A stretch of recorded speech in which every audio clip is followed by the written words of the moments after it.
Pemirsa, upaya pemerintah Kabupaten Badung memperjuangkan status guru bahasa Bali ke pusat belum membuahkan hasil. Para guru bahasa daerah ini berharap agar bisa masuk pegawai pemerintah dengan perjanjian kerja atau P3K.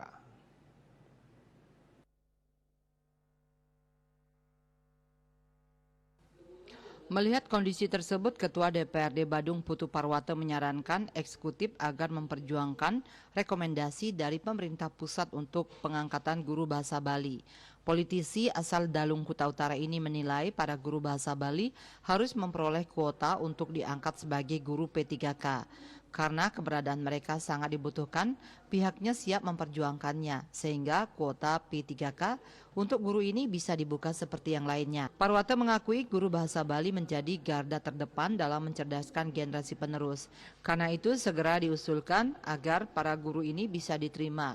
Dikatakan program pendidikan, riset dan inovasi yang dilakukan pemerintah merupakan keseriusan dalam meningkatkan kualitas layanan pendidikan dan peningkatan daya saing daerah.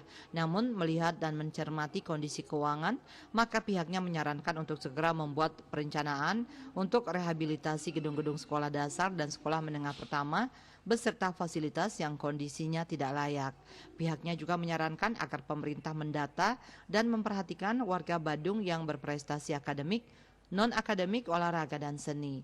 Disebutkan untuk program riset dan inovasi agar dibuat roadmap disesuaikan dengan arah RPJMD Kabupaten Badung serta isu-isu yang urgen. Selanjutnya disosialisasikan kepada para peneliti eksternal dan internal lembaga Balitbang Brida. Parwata Bali Pos melaporkan.